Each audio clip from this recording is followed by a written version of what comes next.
গল্পের একটি নতুন গল্প শীর্ষেন্দু মুখোপাধ্যায়ের লেখা নয়নচাঁদ।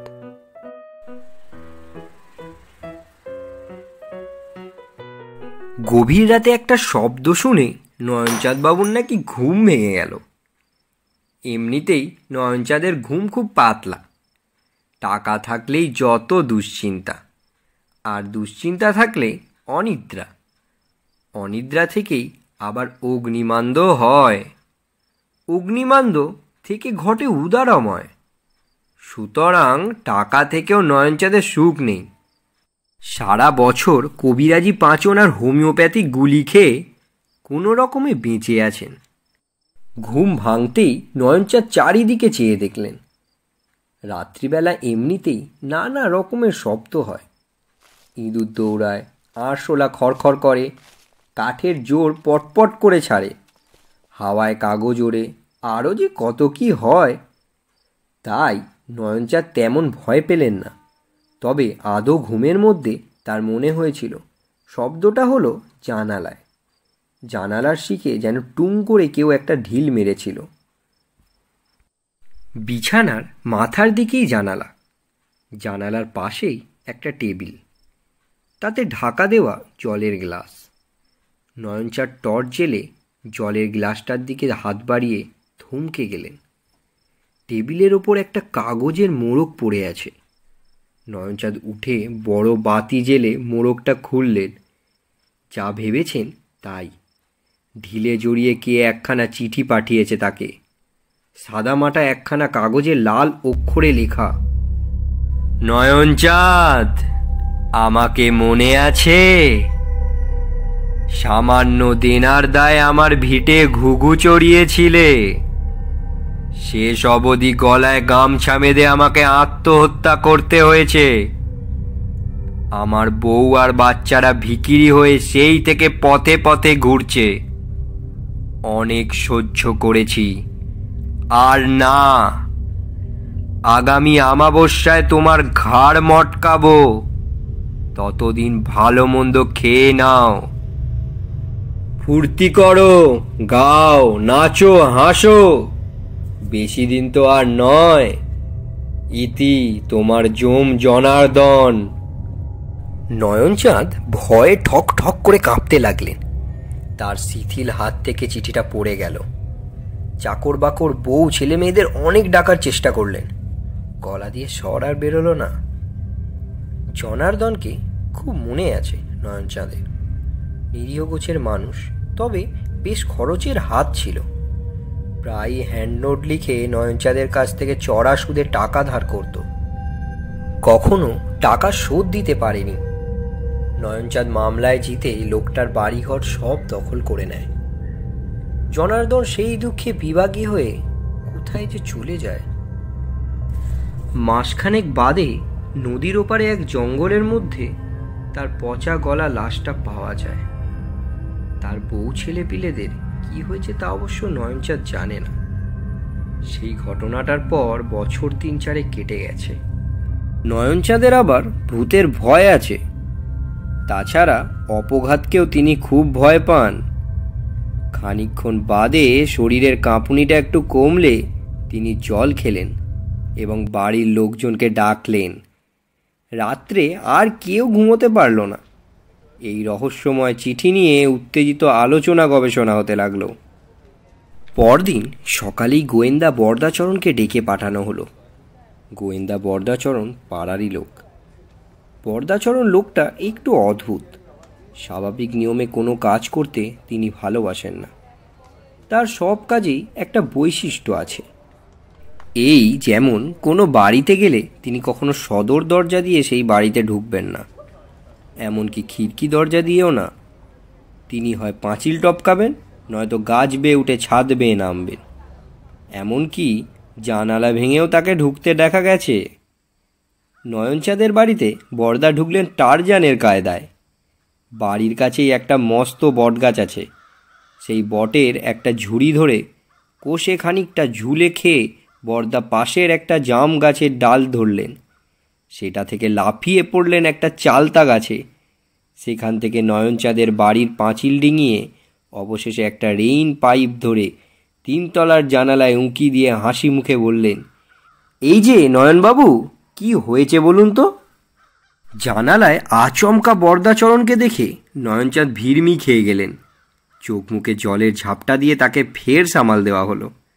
বরদাচরণ ততক্ষণে ধৈর্যের সঙ্গে জানালার বাইরে পাইপ ধরে ঝুলে রইলেন। অবশেষে যখন ঘটনাটা বরদাচরণকে বলতে পারলেন, তখন বরদা খুব গম্ভীর মুখে বললেন, তাহলে ওই জানালাটাই, এটা দিয়েই ঢিলে বাঁধা চিঠিটা ছোঁড়া হয়েছিল তো? হ্যাঁ বাবা, বড়দা। জানালাটা খুব নিবিষ্টভাবে পরীক্ষা করে বড়দা বললেন, অনেক দিন জানালাটা রং করাননি দেখছি। না বাবা, খামোখা পয়সা খরচ করে কি হবে? জানালা রং করালেও আলো আসবে, না করালেও আসবে। ঝুটমুট খরচ করতে যাব কেন? তার মানে আপনি খুব কৃপণ লোক, তাই না? কৃপণ নই বাবা, লোকে বাড়িয়ে বলে, তবে হিসেবই বলতে পারো। কাল রাতে আপনি কি খেয়েছিলেন? কেন বাবা বড়দা, রোজ যা খাই তাই খেয়েছি, দুখানা রুটি আর কুমড়োর ছেঁচকি। বরদাচরণ গম্ভীর হয়ে বললেন, আপনি খুব কৃপণ, ভীষণ কৃপণ। না বাবা, কৃপণ নই, হিসেবই বলতে পারো। আমার ফিস কত জানেন? 500 টাকা, আর খরচাপাতি যা লাগে। নয়নচাঁদ ফের ভিড়মি খেলেন। এবার জ্ঞান ফিরতে তার বেশ সময় লাগলো। বড়দা বিরক্ত হয়ে বললেন, কৃপণ বা হিসেবি বললে আপনাকে কিছুই বলা হয় না। আপনি যাচ্ছে তাই রকমের কৃপণ।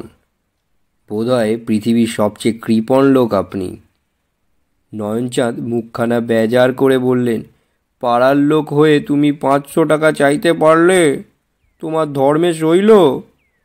আপনার প্রাণের দাম কি তার চেয়ে বেশি নয়? কিছু কমে হবে বাবা? হিসেব করে দেখছি আমার প্রাণের দাম 250 টাকার বেশি নয়। তবে আমি চললুম, ভিজিট বাবদ 20টা টাকা আমার বাড়িতে পাঠিয়ে দেবেন। নয়নচাঁদ আঁতকে উঠে বললেন, যেও না বাবা বড়দা, ওই 500 টাকাই দেবো ক্ষণ। বরদাচরণ এবার পাইপ বেয়ে নেমে সিঁড়ি বেয়ে ঘরে এসে উঠলেন। হাত বাড়িয়ে বললেন, চিঠিটা দেখি।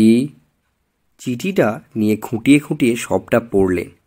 কালিটা পরীক্ষা করলেন, কাগজটা পরীক্ষা করলেন, আতস কাঁচ দিয়ে অক্ষরগুলো দেখলেন ভালো করে। তারপর নয়নচাঁদের দিকে চেয়ে বললেন, এটা কি জনার্দনেরই হাতের লেখা? ঠিক বুঝতে পারছি না।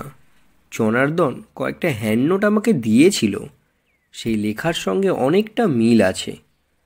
বর্দা বললেন, মনে হচ্ছে গামছাটা তেমন টেকসই ছিল না। তার মানে কি বাবা? এখানে গামছার কথা ওঠে কেন? গামছাই আসল। জনার্দন গলায় গামছা বেঁধে ফাঁসে আটকে ছিল তো, মনে হচ্ছে গামছা ছিঁড়ে সে পড়ে যায় এবং বেঁচেও যায়।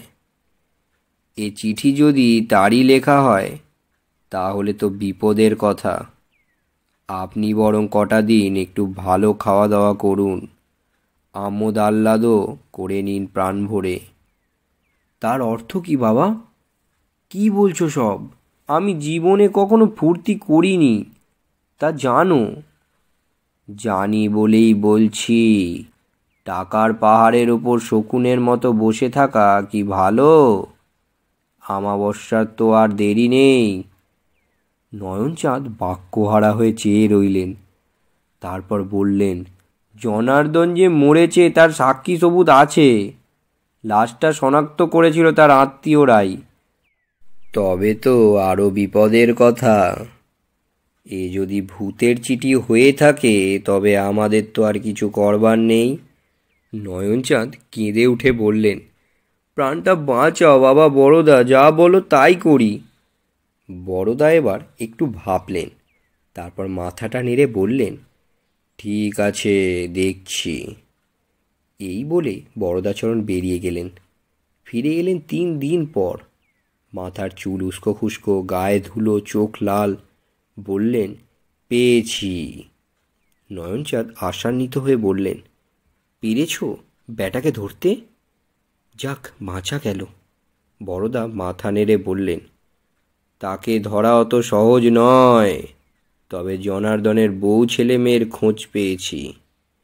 এই শহরেরই একটা নোংরা বস্তিতে থাকে, ভিক্ষে শিক্ষে করে, পরের বাড়িতে ঝিচা করে খেটে কোনো রকমে বেঁচে আছে। ও, কিন্তু সে খবরে আমাদের কাজ কি? বড়দা কটমট করে চেয়ে থেকে বললেন, চিঠিটা যদি ভালো করে পড়ে থাকেন তবে নিশ্চয়ই লক্ষ্য করেছেন ভূতটার কোনো আপনার উপর রাগ নেই। তার বউ ছেলে মেয়ে ভিখিরি হয়ে যাওয়াটা সে সহ্য করতে পারছে না। যদি বাঁচতে চান তো তাদের আগে ব্যবস্থা করুন। কি ব্যবস্থা বাবা বড়দা?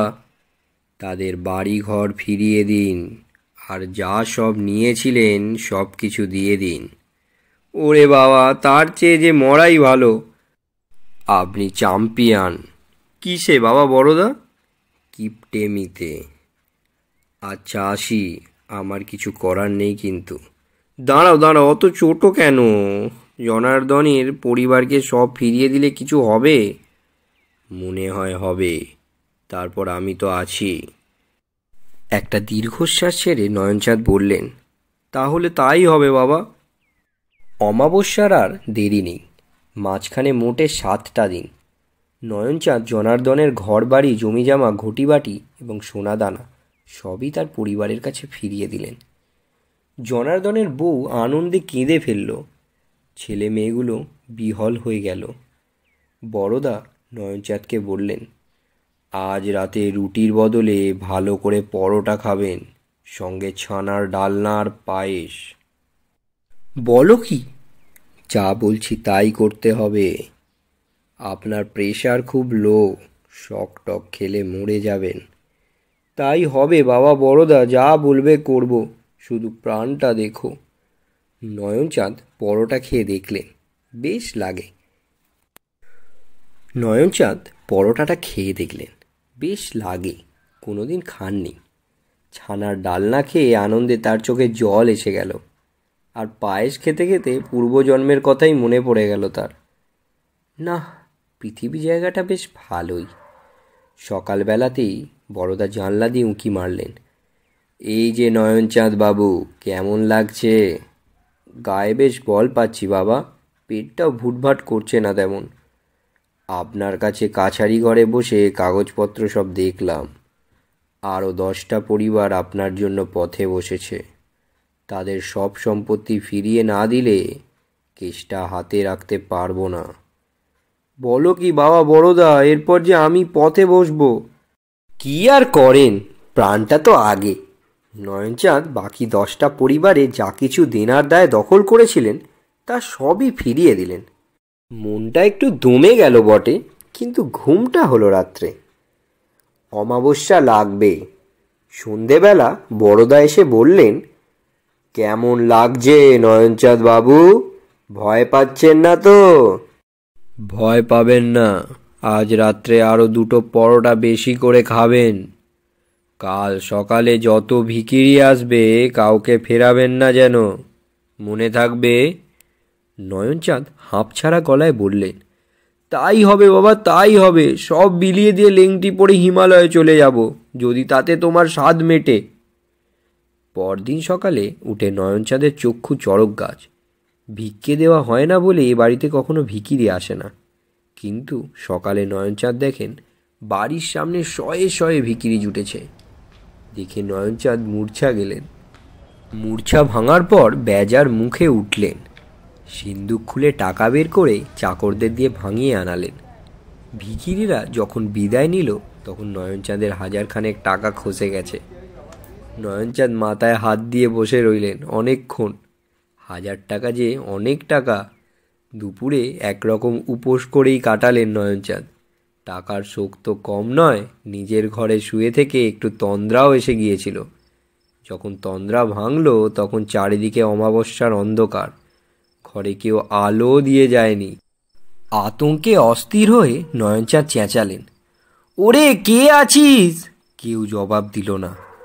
ঘাড়টা কেমন সুরসুর করছিল নয়নচাঁদের, বুকটা ছমছম। চারিদিকে কিসের যেন একটা ষড়যন্ত্র চলছে অদৃশ্যে। ফিসফাস কথাও শুনতে পাচ্ছেন। নয়নচাঁদ সভয়ে কাঠ হয়ে জানালাটার দিকে চেয়ে রইলেন। হঠাৎ সেই সন্ধ্যা অন্ধকারে জানালায় একটা ছায়ামূর্তি উঠে এলো। নয়নচাঁদ আর সহ্য করতে পারলেন না। হঠাৎ তেড়ে উঠে জানালার কাছে ধেয়ে গিয়ে বললেন, কেন রে ভূতের পো, আর কোন পাপটা আছে আমার শুনি? আর কোন কর্মফল বাকি আছে? থোড়াই পরোয়া করি তোর? একটা টর্চের আলোয় ঘরটা ভরে গেল হঠাৎ। জানালার বাইরে থেকে বরদাচরণ বললেন, ঠিকই বলেছেন নয়নচাঁদ বাবু, আপনার আর পাপ টাপ নেই, ঘাড়ও কেউ মটকাবে না। অমাবস্যা একটু আগেই ছেড়ে গেছে। তবে ফের অমাবস্যা আসতে আর কতক্ষণ? এবার থেকে যেমন চালাচ্ছেন তেমন চালিয়ে যান। সকালে ভিখিরি বিদে, দুপুরে ভরপেট খাওয়া, বিকেলে দান দেন সৎচিন্তা, আর রাত্রে পরোটা, মনে থাকবে তো? নয়নচাঁদ একটা শ্বাস ছেড়ে বললেন, থাকবে বাবা, থাকবে।